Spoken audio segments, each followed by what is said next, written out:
ورحمة الله وبركاته.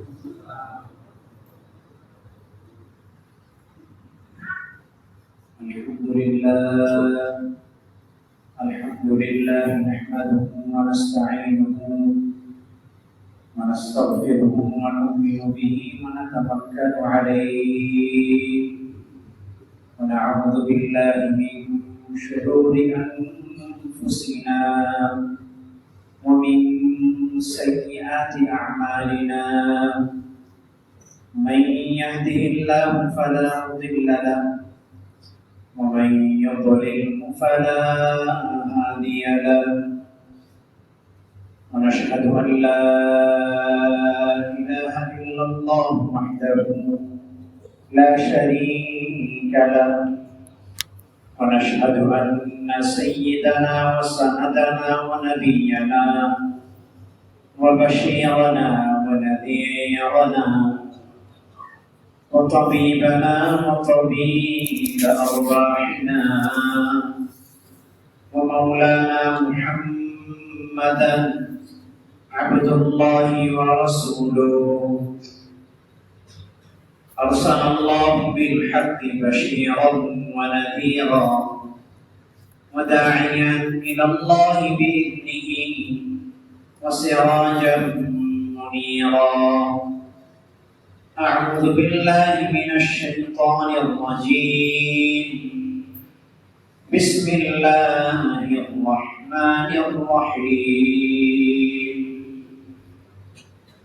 إن تنصروا الله ينصركم ويثبت أقدامكم. وقال تعالى في آية أخرى: إن الله هو الرزاق ذو القوة المتين. ما أريد منهم من رزق وما أريد أن يطعمون. وقال النبي صلى الله عليه وسلم: اعبدوا ربكم وصلوا خمسكم وصوموا شهركم وأدوا زكاة أموالكم وحجوا بيت ربكم، أو كما قال النبي عليه الصلاة والسلام. شكرا لله. اللهم صل على محمد وعلى آل محمد كما صليت على إبراهيم وعلى آل إبراهيم إنك حميد مجيد.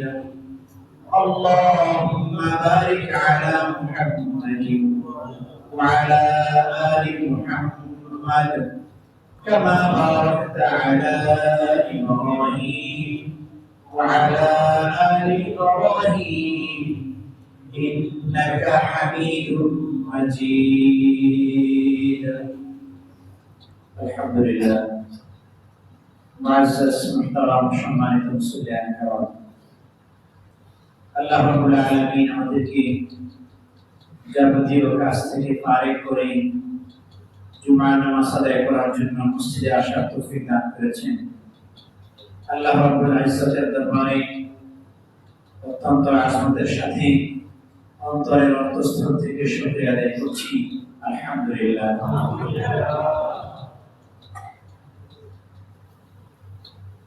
আল্লাহ রাব্বুল আলামিন আমাদেরকে মায়া করেছেন, মহব্বত করেছেন, ঈমান ও ইসলাম দান করেছেন। আল্লাহ তাআলা আমাদেরকে ঈমানের সাথে ইখলাসের সাথে জিন্দেগি ভর আমল করার, জিন্দেগি পরিচালনা করার তৌফিক দান করুন। আল্লাহুম্মা আমিন।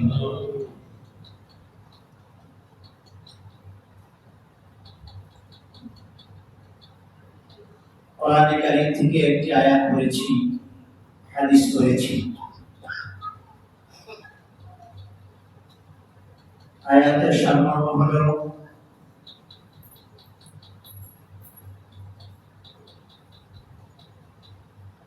যে আল্লাহ রাব্বুল আলামিন আমাদেরকে সৃষ্টি করেছেন ইবাদত করার জন্য, আল্লাহ রাব্বুল আলামিনের দাসত্ব গোলামি করার জন্য।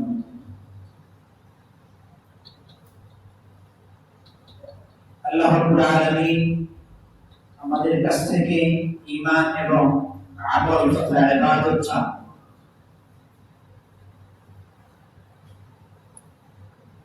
ঈমান চান, ইবাদত, আমল চান।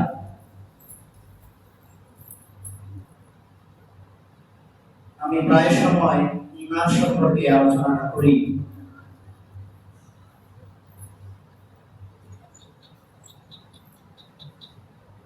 শুধুমাত্র আমাদের জাতিসত্তা, আমাদের সত্তাটা কি এটাকে পরিষ্কার করার জন্য ঈমান সম্পর্কে আলোচনাটা করি।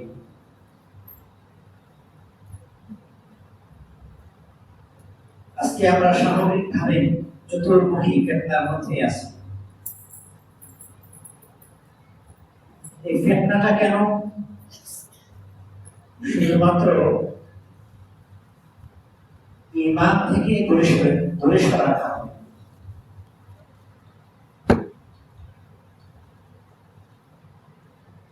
আমাদের পরিপূর্ণ ঈমান নাই, এ কারণে আমাদের আমলে মজা নাই। পরিপূর্ণ ঈমান ধারণ করতে পারি না, এ কারণে মুসলমানের জুলুম সুতুম, মুসলমানদের উপর নির্যাতন হয়, অকাতরে শহীদ হয়ে যায়। তাদের ব্যথায় আমরা ব্যথিত হতে পারি না। আমাদের ঈমানের কমজোরির কারণে মানুষ বিভিন্ন ভাবে মারা যায়। কেউ হাসপাতালের বেডে মারা যায়, কেউ ঘরের বিছানায় মারা যায়, অথবা কেউ রোড অ্যাক্সিডেন্ট করে মারা যায়। আমরা যে কোনো হালতের মৃত্যুকে আমরা ভয় করি। ঘরের বিছানাতে মারা যায়, স্বাভাবিক মৃত্যু হয়, খুব আরামের মৃত্যু হয়, আমরা সেই মৃত্যুকে ভয় করি। ঈমান থেকে দূরে চলে যাওয়ার কারণে যে কোনো হালতের মৃত্যুকে আমরা ভয় করি।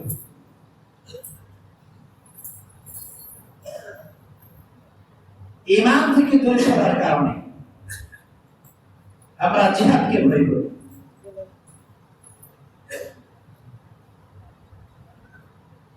আমরা জিহাদ, কোরআনে কারীমে জিহাদের কথা বারবার আসছে। হাদিসে মুবারাকার বড় এক অধ্যায় জিহাদ সম্পর্কে আলোচনা আছে। আমরা আলোচনা করতে ভয় করি। আমাদেরকে শিখিয়ে দেওয়া হয়েছে যে এই আলোচনা, এই জিহাদের আলোচনা, এটা একটা জঙ্গি, একটা তৎপরতার আলোচনা, এটা উগ্রতার আলোচনা,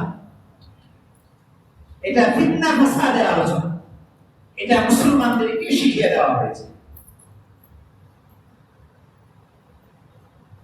যেন আমরা এই কথা বলতে না পারি। আমাদেরকে যখন অকাতরে মারা হবে, নির্বিচারে মারা হবে, আমাদেরকে অকাতরে শহীদ করে দেওয়া হবে, আমরা যেন তখন জিহাদ সম্পর্কে কোনো ধারণা রাখতে না পারি। আমাদেরকে শিখিয়ে দেওয়া হচ্ছে যে জিহাদ মানে জঙ্গি।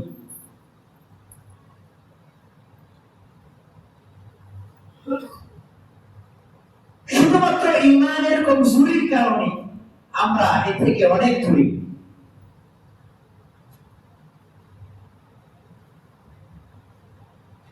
দুনিয়ার যত ধরনের ফিতনা ফাসাদ আসবে, মুসলমানদের উপর জুলুম আসবে, মুসলমানদের উপর নির্যাতন আসবে, মুসলমানদের উপর কষ্ট আসবে, সমস্ত কষ্টকে উপেক্ষা করে যে ঈমানের উপর চলতে পারবে সে পরিপূর্ণ ঈমানদার, পাক্কা মুসলিম।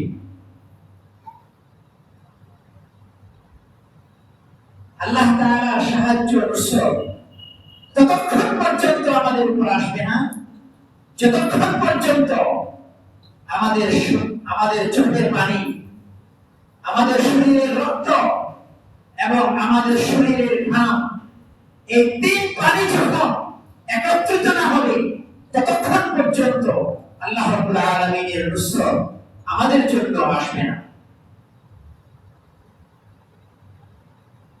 আমরা ঘাম ফলাইতে প্রস্তুত না, আমরা রক্ত দিতে প্রস্তুত না, আমরা চোখের পানি ছাড়তেও প্রস্তুত না। আমরা কতজন এমন আছি যে আমরা পার্সোনাল একান্ত মোনাজাতে আল্লাহ রাব্বুল আলামিনের কাছে রোনাজারি করি, চোখের পানি ছেড়ে দেই, মুসলমানদের জন্য দোয়া করি, আরেক ভাইয়ের জন্য আমরা রোনাজারি করি। আমরা কতজন আছি যে আমরা করতে পারি? আমাদের এতটুকু ঈমান মজবুত হয়নি।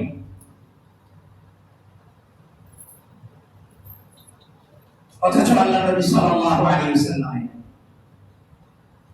সাহাবায়ে কেরামের জিন্দেগি, আল্লাহ নবী সাল্লাল্লাহু আলাইহি ওয়াসাল্লামের জিন্দেগি মুবারক কেমন ছিলেন?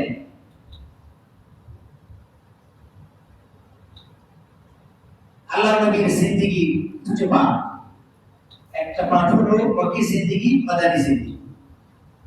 আল্লাহ নবীর মাদানী জিন্দেগি জিহাদের জিন্দেগি, আমলের জিন্দেগি, এটা শরীয়তের জিন্দেগি। শরীয়ত মানে আমরা যে নামাজ যে পদ্ধতিতে পড়ি, আমরা যে পদ্ধতিতে হজ করি, আমরা যে পদ্ধতিতে আমল করি, সমস্ত আমল বিধিবিধান থেকে বলা হয় শরীয়ত। এই চূড়ান্ত বিধিবিধান আমরা মাদানী জিন্দেগি থেকে পাই। মাদানী জিন্দেগি সবচেয়ে বড় একটা পাঠ হলো জিহাদের জিন্দেগি। মাদানী জিন্দেগি আমলের জিন্দেগি, এটা জিহাদের জিন্দেগি, এটা ঈমানের জিন্দেগি।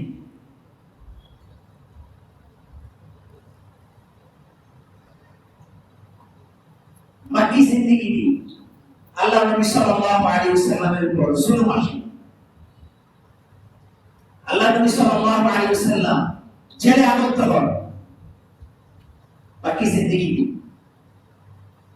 নবুয়তের পরে গোপনে গোপনে ইবাদত করে, আযানও গোপনে দিতে, নামাজও গোপনে পড়তে। একটা পর্যায়ে কি আল্লাহ নবী এবং সাহাবায়ে কেরাম জেলে আবদ্ধ হন। জেল থেকে ছাড়ার পরে সেই মক্কি জিন্দেগিতে প্রকাশ্যে ইবাদতের প্রচার হয়। প্রকাশ্যে ইবাদত করতে গিয়ে আল্লাহ নবী নামাজ পড়তে পারেন না, সিজদায় অবনত হন। এভাবে উঠে সেই ভুঁড়ির ময়লা আল্লাহর নবীর উপর ছেড়ে দেওয়া হয়। আল্লাহর নবী এটাকে খুব স্বাভাবিকভাবে মেনে নেন। আল্লাহ রাব্বুল আলামিনের ইবাদত প্রতিষ্ঠা করার জন্য তিনি কুরবানি করেন। মক্কি জিন্দেগিতে পুরো জিন্দেগিটা কষ্টের মধ্যে দিনাতিপাত করে। কষ্টের কোনো সীমা ছিল না। এক পর্যায়ে মাতৃভূমি, জন্মভূমি, জন্মস্থান ছেড়ে মদিনাতে পাইলে সেই 465 কিলোমিটার, প্রায় 500 কিলোমিটার দূরে। এটা কেন করে? সাহাবায়ে কেরাম এবং যারা মুসলমান তারা যেন বুঝে যে আল্লাহ এবং তার রাসূলের পথ এত সহজ নয়। এই পথে যারা আসবে তারা সমস্ত ধরনের কষ্ট স্বীকার করবে, কাঠপুর করবে, নিজেকে আগুনে পোড়াবে, তারপরে একজন খাঁটি মুসলমান। একটা দাও যখন বানানো হয়, দাওটা কিন্তু খুব স্বাভাবিকভাবে খুব আদর করে বানানো হয় না। একটা ছুরি যখন বানানো হয়, এই ছুরিকে আদর করে বানানো হয় না। প্রথমে তাকে পোড়া দেওয়া হবে, উত্তপ্ত আগুনে জ্বলন্ত আঙ্গারে এটাকে পোড়ানো হবে, তাকে নরম করে তোলা হবে। তারপরে সেই লোহাটার উপর পরিমাণ মতো তাকে প্রহার করা হবে, তার উপর আঘাত করা হবে। আঘাত করতে করতে করতে এক সময় এই লোহাটা দায়ে পরিণত হবে, এটা ছুরিতে পরিণত হবে, এটা মাটিতে পরিণত হবে, এটা ধারালো হবে। এটা দিয়ে যেই বস্তুই হোক না কেন তাকে কাটা যাবে, এটাকে ব্যবহার করা যাবে, এটাকে ভয় পাবে। এটা একটা ধারালো ভয়ানক বস্তু হবে। ঠিক তেমনি ভাবে ঈমান এমন এক বিষয়, এটার উপর মেহনত হবে, ঈমানের উপর মেহনত হবে। মেহনত করতে করতে করতে একজন মুসলিম সে ঈমানওয়ালা হবে। ঈমানওয়ালার কাছে যখন বলা হবে, ঈমানওয়ালার কাছে যখন বলা হবে তোমার উপর জিহাদের ডাক আসছে, ঈমানওয়ালা জিহাদে চলে যাবে। ঈমানওয়ালাকে যখন বলা হবে তোমার উপর নামাজ ফরজ, সে নামাজ পড়বে। ঈমানওয়ালাকে যখন বলা হবে তোমার উপর যাকাত ফরজ, সে যাকাত দিতে থাকবে। ঈমানওয়ালাকে যখন বলা হবে তোমাদের দেশের মুসলমানদের উপর জুলুম করা হচ্ছে, তোমরা পদক্ষেপ নাও, তখন তারা পদক্ষেপ নেবে। এটা হলো ঈমানদারের দাবি, তাকাজা।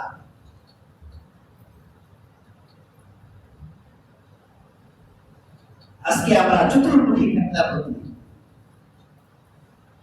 বর্তমানে নারী বিষয়ক সংস্কার, সেখানে বিধিমালা নীতিমালা দেওয়ার জন্য বাংলাদেশের বিশ্ব নারী সমাজ উঠে পড়ে লেগে গেছে, যেটা কোরআনের সাথে সরাসরি সাংঘর্ষিক বিষয়। যেটা কোরআনের সাথে কি করে সরাসরি সাংঘর্ষিক বিষয়। একজন পুরুষ, এটা তো বিস্তারিত আলোচনা, একজন পুরুষ একজন ভাই আরেক বোন,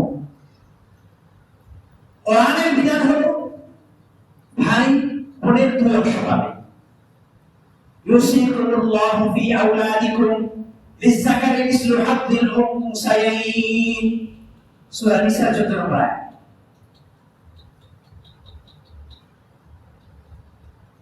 সূরা নিসা নারী বিষয়ক আলোচনা, বিস্তর আলোচনা আছে এখানে। লিযাকারি মিসলু হাদ্দিল উনসায়াইন, অর্থাৎ একজন পুরুষ পাবে তার বোনের 2 অংশ। এটা কার বিধান বলেন? কোরআনের বিধান, আল্লাহর বিধান। এটা কার বিধান? আল্লাহ তাআলার বিধান। যদি এখানে সমতা করা হয়, নারীও যা পাবে পুরুষও তা পাবে, শুধু এতটুকু যদি বিধান দেওয়া হয়, তাহলে জীবনের শুরু থেকে নিয়ে মরণ পর্যন্ত প্রত্যেকটা পদক্ষেপে এক একটা নারী, এক একটা পুরুষ সমস্যার সম্মুখীন হবে। জীবনের শুরু থেকে নিয়ে হায়াতের শেষ পর্যন্ত জীবনের প্রত্যেকটা ধাপে পুরুষ এবং নারী উভয় সমস্যার সম্মুখীন হবে, যেই সমস্যার কোনো সমাধান নেই। স্বামী স্ত্রী ঝগড়া হবে, স্বামী স্ত্রী প্রতিনিয়ত যুদ্ধ হবে ঘরে, মা বাবা এবং তার সন্তান তাদের মধ্যে কি হবে? প্রতিনিয়ত ঝগড়া হবে। প্রত্যেকটা ঘর এক একটা যুদ্ধের ময়দান হবে।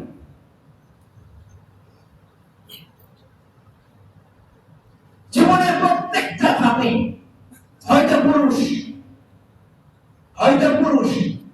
ব্যবসায়ী করবে, অথবা নারী সেও ব্যবসায়ী করবে। হয়তো পুরুষ বেশি লাভবান হবে, অথবা নারী বেশিরভাগ লাভবান হবে।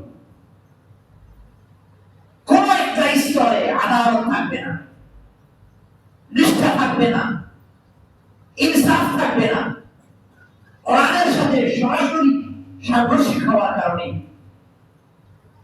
মুসলিম সমাজে এক বড় ফিতনা দিবে, এমন এক ফিতনা দেখা দিবে যে ফিতনার কারণে উম্মতে মুসলিমা চূর্ণ বিচূর্ণ হয়ে যাবে, খণ্ড বিখণ্ড হয়ে যাবে। কোন পরিবার থাকবে না, কোন সমাজ থাকবে না, এবং সুন্দর একটা রাষ্ট্র থাকবে না, শুধুমাত্র একটা নীতি করার কারণে। এমন নারী কোথায় পাওয়া যায়? আমাদের সমাজেরই কিছু নারী, প্রগতিশীল কিছু নারী আমাদের সমাজেরই হবে। আমাদের সমাজের যেন না হয়, এজন্য কি করতে হবে? এজন্যই বলা হয় ইমানদার হতে হবে, কোরআনের শিক্ষা দিতে হবে। যার মধ্যে কোরআনের মায়া নাই, মহাব্বত নাই, সে কোরআনের বিরোধী কাজ করতে কোন ধরনের দ্বিধা করবে না। যার অন্তরে আল্লাহ রাব্বুল আলামিনের ভয় আছে, তাকওয়া লালন করে, কোরআনকে ইজ্জত করে সম্মান করে, সে কোরআনের বিরোধিতা করতে তার মনে বাধা দিবে। এই জন্যই আমরা বলি ইমানদার হওয়া যায়। ইমানের ডেফিনেশন অনেক বড়, অনেক লম্বা। আমাদের সমাজের নারীরা প্রগতিশীল হয় এবং তাদের মধ্যে কিছু নারী এ কথা বলবে যে আমরা সমতা চাই। সমতার বিধান দেওয়া হলে জন্মের আগে থেকে সমতার বিধান দিতে হবে। সমস্ত কাজের মধ্যে সমতা আনতে হবে। আর এটা হলে মানুষ হিসাবে থাকবে না, মানুষ পশু হয়ে যাবে। এই বিষয়ে ওলামায়ে কেরাম বুঝতেছেন মুসলিম সমাজ কত ধরনের ক্ষতির মধ্যে সম্মুখীন হবে, এটা ওলামায়ে কেরাম বুঝতেছেন। দিন দরদি ভাইরা বুঝতেছেন। যারা কোরআন সুন্নাহ সম্পর্কে কিছু ধারণা রাখেন তারাও বুঝতেছেন। যারা ধারণা রাখেন না, যারা অল্প কিছু শুনেছেন তারাও হয়তো বুঝবেন। এই জন্য তারা মুসলিমেরা কেরাম অনেক বড় ফিতনার মধ্যে আছে। আল্লাহ রাব্বুল আলামিন আমাদের সকল নারী সমাজকে এই সকল ফিতনা থেকে আমাদেরকে হেফাজত করুন। মুসলিম সমাজ পুরুষ এবং নারী, ছেলে এবং মেয়ে, মুসলমানের প্রতিটি সন্তান কোরআনের শিক্ষায় শিক্ষিত হোক। মুসলমানের প্রতিটি সন্তান কোরআনের কমপক্ষে 500 আয়াতের বিধান জানুক। মুসলমানের প্রতিটি সন্তান কমপক্ষে 3000 হাদিস পড়ুক।